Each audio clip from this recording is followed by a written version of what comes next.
வணக்கம். இன்னைக்கு நம்ம பார்க்க போறது பார்த்தீங்கன்னா, காவடி முத்தரித்தல். அதாவது காவடி கட்டுவது. நீங்க இப்போ படத்தில பார்க்குறது பார்த்தீங்கன்னா, மயிலிறகு வச்சு காவடி அலங்காரம் பண்ணி இருக்கு.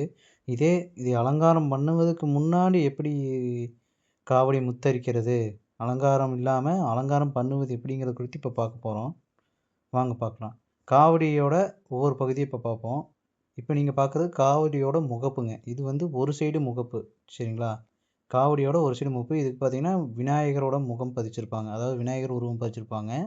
இது வந்து காவடியோட முகப்பு. சரிங்களா?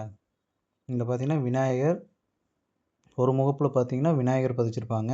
இன்னொரு முகப்புல பார்த்தீங்கன்னா, முருகர் பதிச்சிருப்பாங்க. இதுக்கு பேர் பார்த்தீங்கன்னா, ஆறுமுக காவடிம்பாங்க.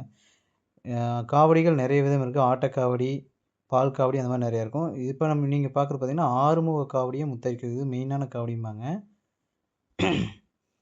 பார்த்தீங்கன்னா, இது காவடி. அந்த சைடு பார்த்தீங்கன்னா, விநாயகர் மூப்பு. இதுக்கு மேல பார்த்தீங்கன்னா, மூங்கல்ல பின்னியிருப்பாங்க இல்லைங்களா? அது பார்த்தீங்கன்னா, பிரவளைம்பாங்க. இப்போ நீங்க விநாயகர் மூப்பு பார்த்தீங்கன்னா, ஒரு சைடு முருகரோட படம் பதிச்சிருப்பாங்க. இது வந்து பிரவளை. இதில பார்த்தீங்கன்னா, நூல் வச்சு டைமண்ட் ஷேப்ல பின்னியிருப்பாங்க. இது பார்த்தீங்கன்னா, இது மூங்கல் பிரம்ப 2ஆ கட் பண்ணி, அதில வந்து பிரவளை செஞ்சிருப்பாங்க. இதுக்கு சென்டர்ல பார்த்தீங்கன்னா, காவடி தண்டு. இந்த தண்டு தான் வந்து காவடிய தாங்கி பிடிக்கிறதுங்க. 2 சைடு பார்த்தீங்கன்னா, சின்ன ஆப்பு மாரி வச்சு அதை வந்து இணைச்சிருப்பாங்க. பார்த்தீங்கன்னா, இந்த சைடு பார்த்தீங்கன்னா, ஆறுமுக கடவுளோட முகப்பு. காவடி பார்த்தீங்கன்னா, இந்த ஷேப்ல அதாவது என்ன சொல்றதுங்க, அரை கோள வடிவில வந்து இருக்கும். இதுக்கு ஃபர்ஸ்ட்டு பார்த்தீங்கன்னா, கிளீன் பண்ணி ஃபர்ஸ்ட்டு எண்ணெய் காப்பு அதாவது நல்லெண்ணெய் வாங்கிட்டு வந்துங்க. ஃபுல்லா பார்த்தீங்கன்னா, எண்ணெய் காப்பு போடுவோம். கிளீன் பண்ணி தொடச்சு ஃபுல்லா எண்ணெய வச்சு தேய்ச்சு, துணி வச்சு எண்ணெய் காப்பு போட்டு வைக்கணும். அப்பதான் வந்து காவடி அலங்காரம் பண்ணுறதுக்கு ரெடி ஆகும். அதுக்கப்புறம் பார்த்தீங்கன்னா, போன வருஷம் எடுத்துட்டு போயிருப்போம். காவடி வருடம் வருடம் வந்து காவடி செலுத்திட்டு பிரிச்சுட்டு வந்துருவோம். அதுவும் இல்லாம காவடி ஆடும்போது வந்து அந்த மேல இருக்கிற பிரவலை வந்து நகராம இருக்கறக்கு இழுத்து இந்த மாரி டைமண்ட் ஷேப் போடுவோம். இதுக்கப்புறம் இந்த பெரிய டைமண்ட்டு. இதிலே பார்த்தீங்கன்னா, ஒவ்வொரு சின்ன முக்கோணம் அந்த செவ்வக வடிவில் இருக்கு பார்த்தீங்களா?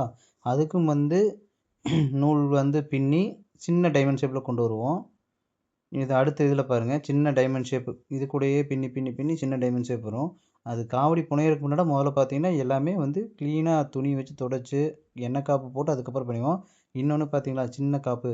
இந்த மாரி சின்ன டைமண்ட் ஷேப்ல கரெக்ட்டா பின்னி கொண்டு வரணும்.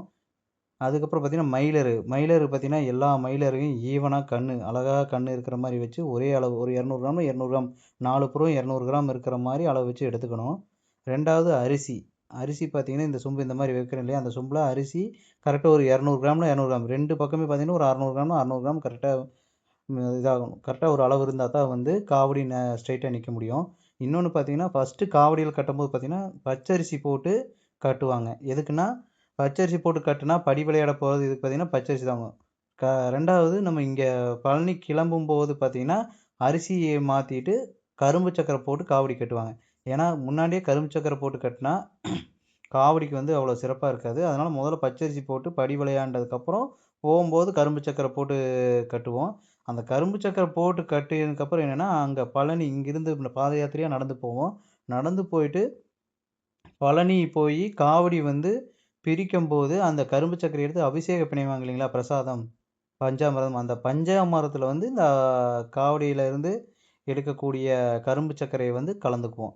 இன்னொன்னு பார்த்தீங்கன்னா, இது கட்டுறது சாதாரண காரியம் இல்ல. கட்டும்போது பார்த்தீங்கன்னா, தூய்மையான இதா இருக்கணும். சட்டை கழட்டிக்கணும். சரிங்களா? முதல்ல பூஜை போட்டு, அதாவது வெத்தல பாக்கு, கனி வச்சு பூஜை போட்டு, அதுக்கப்புறம் தான் வந்து காவடிய வந்து எடுத்து சுத்தம் பண்ணி பண்ணணும். அதே மாரி கட்டுறவங்க வந்து சுத்தமா இருக்கணும். தீட்டு அந்த மாரி ஆகாது. காவடிங்கிறது பார்த்தீங்கன்னா, முருகனோட அம்சமா தான் பார்க்குறோம். அதனால வந்து சுத்தபத்தமா இருக்கணும்.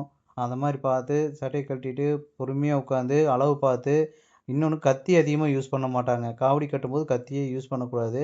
கரெக்ட்டா கயிறு வச்சு, இருக்கிற கயிறு வச்சு இது பண்ணணும். பார்த்தீங்கன்னா, இப்ப தெராஸ் காமிக்கிறேன் பார்த்தீங்கன்னா, இதே அளவுக்கு சென்டர்ல நிக்கணும். 2 சைடு வைக்கிறோம் இல்லைங்களா சொம்பு, அந்த சொப்புல வந்து இருக்கிற அரிசியும், வெயிட்டும் பார்த்து ஈவனா இருக்கும். தலையில காவடி நிறுத்துனா, சென்டர்ல அந்த தண்டு சொன்னோம் இல்லைங்களா? அந்த தண்டுல சென்டர்ல நிக்கும்போது காவடி 2 சைடும் ஆடாம சென்டர்ல நிக்கும். அந்த மாரி கட்டணும். அது